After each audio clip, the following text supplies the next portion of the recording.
Je devais faire un truc tous les 15 jours, mais je sais plus ce que c'était. Ah,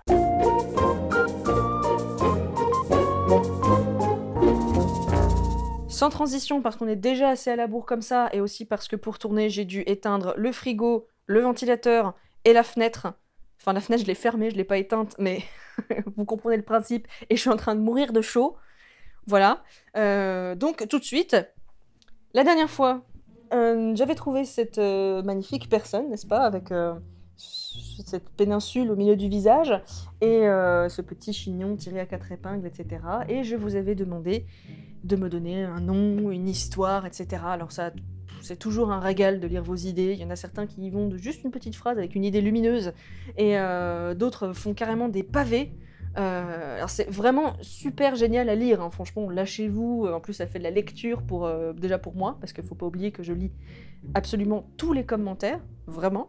Puis ça fait de la lecture aussi pour ceux qui veulent lire tous les commentaires des épisodes. Et franchement, il y a des pépites, hein, vraiment. La seule chose, c'est que ça me brise le cœur, parce qu'à chaque fois que je vois des gens qui s'embêtent à ce point à faire des choses vraiment bien rédigées, quoi, à chaque fois je me dis, mince, il s'est embêté à faire ça pendant des plombes, et moi je vais juste prendre une idée, là, au milieu du texte qui est dit dans une petite phrase.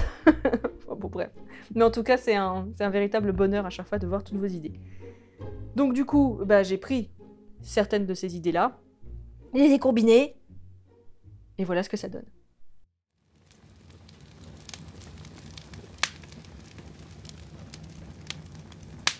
Les enfants chahutent, cornent les pages des livres, se disputent et se moquent d'elle sans se douter qu'elle entend tout ce que ces fichus garnements disent. C'est une journée comme les autres pour Mariana. Les papiers volent dans la pièce. Elle soupire. Voilà maintenant 10 ans qu'elle travaille dans cette bibliothèque municipale aux allures de garderie pour petits diablotins mal élevés. 10 ans qu'elle a l'impression de vivre en boucle la même journée, jour après jour après jour. Pourtant, elle avait des rêves. Il y a longtemps. Petite, encore peu consciente de la cruauté de ce monde, elle rêvait de devenir danseuse de flamenco. Cette musique si entraînante avait bercé toute son enfance passée dans ce charmant petit village d'Espagne. Ses parents, bienveillants et attendris par les rêves fous de leur petite fille, l'avaient alors inscrit à des cours de danse. Mais dès les premières minutes, tout le monde avait bien vu dans les yeux du professeur la désapprobation face aux essais désastreux de la fillette d'enchaîner 2 pas de manière harmonieuse. Plus les minutes passaient, plus Mariana se rendait compte qu'elle n'y arrivait pas. Mais elle s'accrochait et essayait encore et encore jusqu'à ce que son professeur la coupe dans son élan. Non, non, non, rien n'allait, c'était peine perdue. On aurait dit un phoque qui se meut sur la banquise. Aucune grâce, aucun sens du rythme. Non, il ne pouvait pas prendre cet élève dans son cours. Et quand bien même il l'accepterait, qui voudrait danser avec elle? Personne. Personne. Les risques de se faire éborgner par cette gigantesque protubérance nasale étaient bien trop grands. Les larmes aux yeux, la jeune fille n'avait pu répondre à cet odieux personnage et n'avait trouvé la force que de fuir à toutes jambes, le visage enfoui dans les mains. Son nez était grand, c'est vrai, mais était-il si anormal? Était-elle laide? Était-elle un monstre? Ses petits camarades de classe, plus tard, n'avaient fait que confirmer cette impression. Mariana avait croulé sous les moqueries, les comparaisons porcines et les sobriquets ridicules. Les années avaient passé et jamais les moqueries n'avaient cessé. Oh, bien sûr. Les enfants sont méchants et vous lancent des insultes à la tête sans penser aux conséquences. On peut penser qu'une fois adulte, les choses se tassent sous le poids de la maturité. Quelle belle erreur! C'est pareil dans le monde des adultes. Les injures sont juste plus discrètes. Susurrées au creux de l'oreille d'une collègue complice à la pause café, suggérées par un regard appuyé ou un sourire moqueur, tout juste réprimé. Mariana a donc fini par se construire une façade, le visage fermé et une bouche pincée comme si elle retenait chaque seconde le flot de paroles qui exprimerait toute sa colère. La jeune femme, qui paraît plus âgée qu'elle ne l'est, a abandonné son rêve d'enfant et n'a gardé de la danse qu'un chignon tiré à 4 épingles. Les plaisanteries ne semblent plus l'atteindre. Depuis le temps, elle doit être habituée, ne plus y prêter une quelconque attention. Mais au fond, la jeune femme est profondément meurtrie. Malgré l'aplomb qu'elle dégage, Mariana n'a pu se protéger assez de ces odieux personnages qui ont traversé sa vie ou qu'elle croise encore tous les matins dans les couloirs de la bibliothèque. Et telle une pierre qui, au fil des millénaires, s'érode sous l'assaut de l'eau, sa confiance en elle s'est réduite à peau de chagrin. Persuadée d'être la personne la plus repoussante de l'univers, la pauvre enfant s'était réfugiée dans les livres. Quitte à ne pas éblouir les gens par sa beauté, elle s'était fixée comme but de les éblouir par son intelligence et sa culture. Encore un rêve bien naïf, ma pauvre Mariana. Dans une société aussi superficielle que celle dans laquelle nous vivons, le monde n'en a rien à faire de ce que tu as dans la tête. Une boule de papier en plein sur le front vient interrompre les pensées de la jeune bibliothécaire. Elle se lève de sa chaise et hausse la voix dans le vain espoir de ramener les enfants au calme. Sans surprise, c'est sans effet. Elle se rassoit lourdement. Ce boulot, elle ne l'avait pas vraiment choisi. Mais la tête en permanence dans les livres, elle connaissait avant même d'y travailler la moindre page des ouvrages qui composaient cette modeste bibliothèque de campagne. Alors quand elle eut fini ses études, se faire embaucher ici pour subvenir à ses besoins sonnait comme une évidence. Elle pensait être tranquille ici, dans un lieu de silence et où personne ne se parle vraiment. Ça semblait parfait, mais c'était sans compter sur ces enfants turbulents déposés là par leurs parents qui prenaient l'endroit pour une garderie, manifestement. Mariana soupire de nouveau. Bientôt, elle partira. Non seulement de cette bibliothèque, mais aussi de cette ville, bien trop petite pour pouvoir se cacher. On n'est jamais plus invisible que quand on est au milieu de la foule. Elle veut partir dans une grande ville et recommencer sa vie, là où personne ne la connaîtrait, là où elle pourrait, peut-être, être elle-même. Un rectus se dessine sur ses lèvres. Encore un rêve. Centime après centime, euro après euro, la jeune femme avait mis de côté une somme coquette qui lui permettrait peut-être de s'offrir l'échappatoire dont elle a besoin. Et cet échappatoire, c'est le lendemain même qu'elle se l'offrira.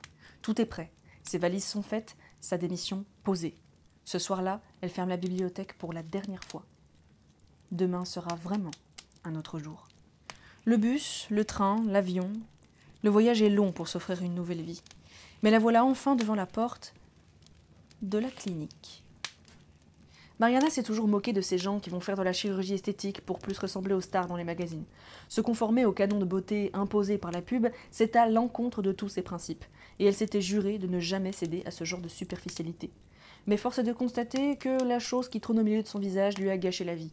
Alors, si se faire refaire le nez pouvait lui permettre d'être ne serait-ce qu'un peu heureuse au moins une fois dans sa vie, au diable les principes. Et puis, pleurer tous les matins en se regardant dans le miroir, c'est pas une vie. C'est fou quand même. Toutes ces moqueries, toutes ces humiliations ont fait qu'elle a fini par se détester elle-même. Enfin, c'est bientôt fini. Cette opération, ça réglera pas tout, mais c'est un début. La jeune femme en est consciente, et d'un pas décidé, elle entre dans le bâtiment. L'intervention est prévue pour l'après-midi même. Le stress lui noue les entrailles. On la prépare, on la rassure, mais rien n'y fait. Mariana est partagée entre l'excitation de cette potentielle nouvelle vie qui s'annonce et l'impression de faire une grosse erreur. Mais c'est trop tard pour faire marche arrière. Elle est déjà sur le billard, nue sous cette horrible combinaison bleu-vert, des traits tracés au marqueur noir sur la figure. Elle se sent ridicule. L'équipe de chirurgie s'affaire autour d'elle sans vraiment lui prêter attention. C'est presque une opération de routine pour eux, alors qu'elle est pétrifiée de peur. Quand le chirurgien entre dans le bloc, Mariana sent son estomac se serrer encore, alors qu'elle ne pensait pas que ce fût possible. L'anesthésiste est prêt à l'endormir. Le chirurgien ne lui a encore lancé aucun regard, trop occupé à compter ses ustensiles. Puis, il pose les yeux sur elle. Et le temps semble se suspendre. Ses yeux s'écarquillent, aucun mot ne semble pouvoir sortir de sa bouche. La jeune femme se dit alors que pour choquer à ce point cet homme avec son nez, c'est qu'elle a vraiment pris la bonne décision. Le silence est insupportable. Les larmes montent aux yeux de Mariana qui n'en peut plus de ce silence qu'elle ressent comme la plus terrible des humiliations. Allez, que ce chirurgien lui lance sa vacherie et qu'on en finisse par pitié. Votre nez ? Bégaye le chirurgien qui a manifestement du mal à s'en remettre. Mariana fond en larmes. Oui, je sais, il est énorme, il est dégueu, on dirait un groin, on peut s'abriter dessous quand il pleut, je peux certainement fumer sous la douche, ça va, on me les a toutes faites, alors allez-y, balancez-la votre vacherie pourrie et au boulot. Le médecin tente de reprendre ses esprits et pose le scalpel qu'il avait dans la main. Il est magnifique. Je n'ai jamais vu un nez aussi beau que le vôtre. La jeune femme reste bouche bée quelques secondes et sent la colère lui monter aux joues. Ah bah super, félicitations, celle-là on me l'avait jamais faite. Vous souhaitez continuer de m'humilier encore plus ou vous comptez m'endormir un jour que j'ai pu écouter vos salades? Ah non, non, non, vous n'y êtes pas du tout. Veuillez m'excuser, je suis sincère, votre nez est certainement la plus belle chose qui m'ait été donnée de voir dans ma vie. Il marque une pause, comme s'il se remettait de ses émotions. Non, Je refuse.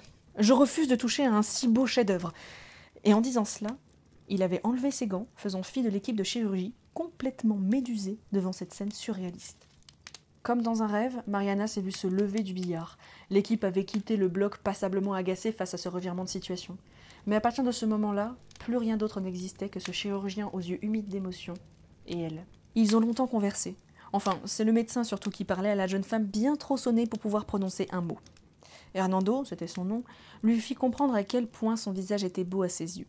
Les courbes de ce nez si bien dessinées répondaient avec harmonie à l'ovale de son visage illuminé par ses magnifiques yeux bleu clair, eux-mêmes entourés de longs cils qui semblaient danser chaque fois qu'elle fermait les paupières. D'émotion, Mariana pleurait à chaudes larmes. Jamais personne ne lui avait dit des mots si gentils, et encore moins n'avait loué sa beauté si particulière qu'elle n'avait jamais eu conscience d'avoir. Les jours qui suivirent, Mariana et Hernando ne se quittèrent plus, lancés dans des conversations aussi enrichissantes qu'amusantes.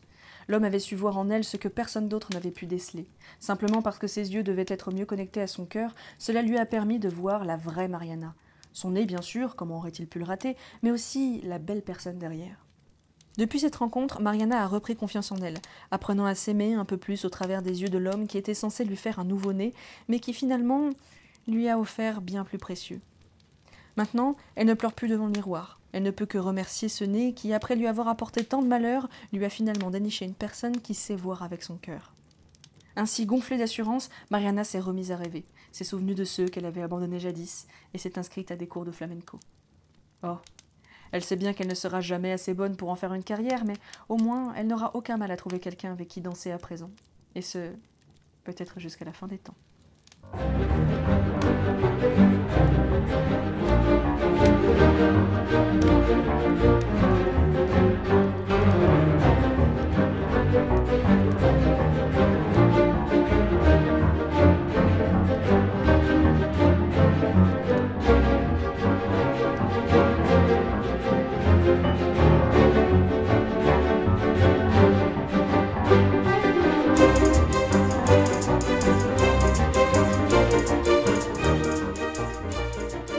Voilà, c'était l'histoire de Mariana. Merci beaucoup à tous pour vos idées. Et merci aussi à Johan Turpin qui, encore une fois, a fait une musique en rapport avec l'histoire. Et ça fait plaisir. Ça fait plaisir. Voilà, c'est tout. Ça fait plaisir de voir toute cette créativité. Enfin, je sais que je le dis à chaque fois, en fait. Le blabla, finalement, dans ces épisodes-là, vont être assez répétitifs parce que à chaque fois, je reçois des mails avec des messages super touchants. À chaque fois, je trouve ça génial, toute la créativité que ces épisodes engendrent, que ce soit en dessin, en histoire ou avec Johan Turpin qui fait de la musique dessus. Enfin, je trouve ça vraiment formidable et vraiment mon émerveillement et ma joie sont toujours le même en fait, à chaque fois. Donc c'est pour ça qu'à chaque fois j'ai envie d'en reparler dans la vidéo, mais au bout d'un moment on a compris, ça va, c'est cool. Voilà, c'est super chouette. Et justement, en parlant des mails, eh bien, vous m'avez envoyé les résultats de ce gribouillis que j'avais fait, donc pour voir un petit peu ce que vous aviez vu, parce que moi j'ai vu, maintenant on connaît son nom, moi j'avais vu Mariana, mais vous avez vu autre chose. Et donc attention, voici les résultats. Donc voilà, comme toujours, il y a beaucoup de choses, beaucoup de créativité, votre cerveau est magnifique finalement, parce que c'est lui qui vous fait voir tout ça, c'est beau. C'est beau, tant d'imagination, tant de couleurs, tant d'histoires, parce qu'en plus il y en a qui me disent un petit peu, alors ils me font pas des histoires de dingue non plus, mais en une phrase, ce que c'est que ce personnage, etc. C'est toujours cool en fait, de voir que votre créativité n'a pas de limite finalement. Et ça a été super dur, hein, comme toujours. Ça a été très très difficile de choisir 3 d'entre vous. Mais je l'ai fait quand même. Voilà, j'ai quand même réussi. Donc on a d'abord Marine, qui a fait un dessin que... je sais pas, quand je l'ai vu, je l'ai trouvé poétique en fait, parce qu'on peut imaginer plein d'histoires quoi là derrière. Je sais pas, cette personne pour moi c'est une princesse, hein, clairement, avec une sorte de couronne. Les poissons qui sont là, alors elle est au milieu de la mer, donc peut-être qu'elle marche dessus, peut-être que c'est les poissons qui l'aident à traverser la mer pour qu'elle puisse rejoindre son destin, ou qu'elle puisse... je sais pas, peut-être qu'elle fuit un mariage forcé, et que du coup elle a décidé qu'elle partirait, et niquez-vous, je sais pas, bref, il y a plein d'histoires derrière, j'aime bien, donc voilà, bravo à toi. Je suis vraiment nulle en commentaire, c'est un truc de fou. Puis là, je suis en train de me liquéfier Fou. Donc ensuite, Blondine, qui a fait un bonhomme content de jouer. Voilà. En plus, on est presque raccord avec l'actualité. C'est pas fait exprès du tout. Mais là, j'y pense, du coup. Parce que c'était il y a pas si longtemps que ça, la fête de la musique. Donc, voilà, un bonhomme très content de jouer de sa sorte de mandoline, j'imagine. Voilà, donc un bonhomme content qui fait de la musique. J'aime bien. Donc bravo. Et ensuite, on a Aster qui dessine, qui était déjà passé, mais comment aurais-je pu résister à cette magnifique créature, qui est donc un phoque, dans ce fauteuil design, et en train de regarder ce documentaire animalier contenu dans la bouche d'un monstre chelou. En bref, je ne pouvais pas résister. Non, moi ça me semble évident qu'il fallait que je le mette en avant, c'est obligé. Voilà. Donc bravo à vous trois, et bravo à vous tous, vraiment, c'est cool, comme toujours, vous me décevez absolument pas. C'est vraiment super cool. Pour la suite, eh bien j'ai pris un de vos gribouillis que vous m'avez envoyé donc au hasard total, et c'est celui d'Aliénor qui est ressorti, et qui d'ailleurs a fait son gribouillis en fait sur un polycopier d'allemand. Voilà, oui, je maîtrise Photoshop, et du coup je peux voir par transparence, et je retourne l'image, et oui, c'est un polycopier d'allemand. Ton prof serait pas très content, mais ne t'inquiète pas, ce polycopier d'allemand ne sera pas mort pour rien, puisqu'il sera la genèse finalement de multiples gribouillis et de multiples histoires pour le prochain épisode. Donc finalement c'est beau. J'arrête mon envolée lyrique ici, et on va voir immédiatement comment se présentent les choses. Et voici le défi du jour. Donc il va falloir que je réfléchisse maintenant, parce que là j'avoue que je ne sais pas.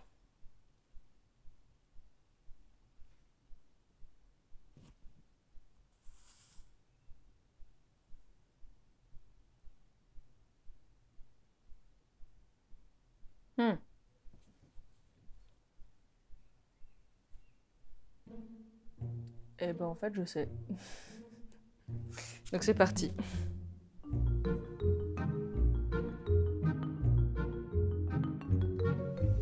Ouais, je pense que là, à ce stade, normalement vous avez compris ce que c'était. Donc voilà. Mais ça change parce que finalement, avec l'oiseau à la rigueur, mais l'oiseau était pas tout seul, mais je crois que c'est la première fois que j'ai un animal. Oui, c'est sûr même. C'est la première fois qu'on a carrément un animal tout seul dans le gribouillis. Voilà. Enfin, en tout cas de ma part, parce que vous en avez déjà vu des tonnes, des animaux. Je repasse au feutre pour faire ressortir le dessin. J'ai l'impression que c'est une mauvaise idée parce qu'en fait mon feutre est en train de mourir, je suis même pas sûre de pouvoir terminer de faire les traits.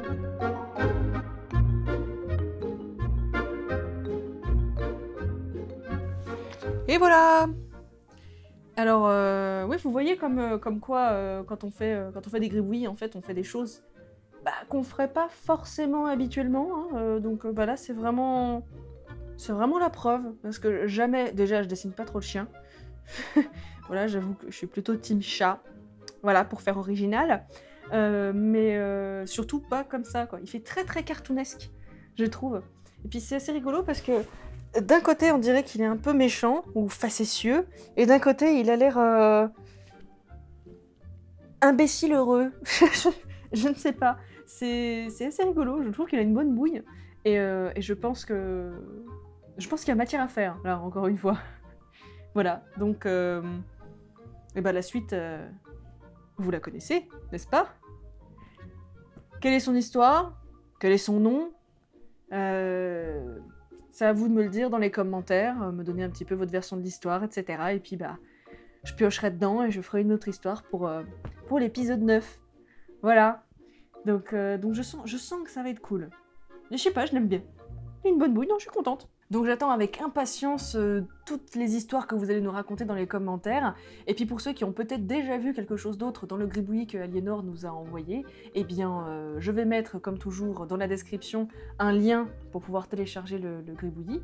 Et puis bah, envoyez-moi les résultats. En même temps c'est un petit peu le principe, hein. Dans ma boîte mail qui s'affiche donc juste ici avec comme objet résultat épisode 8.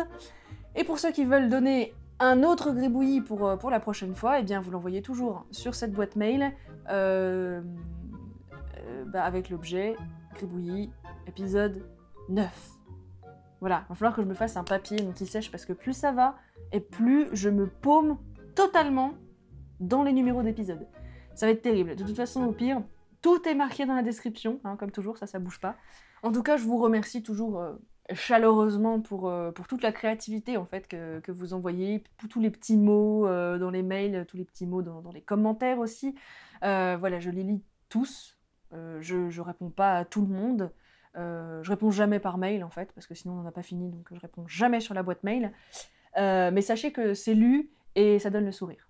Voilà, donc c'est cool. Pour ce qui est des news, eh bien, une des raisons pour laquelle cet épisode est extrêmement en retard, n'est-ce pas, c'est parce que j'ai plein d'autres trucs à faire. Et entre autres, peut-être que vous le savez déjà, mais pour ceux qui ont toujours rêvé de me voir reparler de biologie, eh bien vous êtes exaucés, puisque je le fais sur la chaîne de String Theory en fait. Il y a déjà 3 épisodes qui sont sortis à l'heure où je tourne cette vidéo. Il y a d'autres épisodes qui ont été tournés, et d'autres épisodes qui arrivent, voilà, et qui attendent d'être écrits aussi, donc j'ai beaucoup de boulot, en fait. Mais n'hésitez pas à aller voir justement sur String Theory, parce que je m'éclate bien. Voilà, ça me fait vraiment plaisir, mais très plaisir de reparler de bio. Voilà. Et puis autre chose qui me prend pas mal de temps aussi, c'est en fait le prochain format que je vais sortir. C'est un format dont je vous avais parlé il y a déjà de ça plusieurs mois, je crois, dans la dernière vidéo news, je vous en avais parlé. Pour ceux qui me suivent sur Twitter et Instagram, tiens, ça d'ailleurs aussi c'est nouveau aussi, hein, donc de toute façon tous les liens sont dans la description. Oui, je suis sur Instagram. Eh bien j'avais pris une bête photo de mon montage, voilà, de ma timeline de montage, voilà, qui est vraiment le teasing du pauvre, hein, clairement, c'est vraiment le teasing de feignasse, voilà, pour vous dire, oh là là, il y a quelque chose qui se prépare. Ouh, voilà, et bien, ben oui, il y a quelque chose qui se prépare, et mine de rien, ça me demande beaucoup de travail, beaucoup de temps, mais c'est un bonheur et j'espère vraiment que ça vous plaira. Enfin voilà, maintenant vous savez pourquoi je suis en retard pour sortir cet épisode. Pour l'épisode 9, je ne sais pas quand est-ce qu'il sortira, mais il sortira, soyez-en sûrs. Alors je compte sur vous pour me mettre des histoires dans les commentaires, m'envoyer des résultats, m'envoyer des nouveaux gribouillis pour ce prochain épisode, hein. Oui, je compte sur vous, tout ça c'est sur vos épaules, j'espère que vous arrivez à survivre à toute cette pression. Désolée, j'ai la chaleur qui me tombe sur la tête, je raconte n'importe quoi. En tout cas, en attendant cet épisode 9 des Gribouillis, eh bien, vous savez quoi faire maintenant. Vous avez les quelques épisodes qui sont sur String Theory, et puis il y aura aussi le nouveau format qui devrait pas trop tarder à pointer le bout de son nez. Et j'espère vraiment que ça vous plaira. Allez, je vous laisse. Prenez soin de vous, buvez de l'eau. Oui, buvez de l'eau, parce que c'est vachement bien, l'eau, quand il fait chaud comme ça. Bon, il paraît, on m'a dit. Et à bientôt pour de nouveaux gribouillis, et bien plus encore. Tchuss!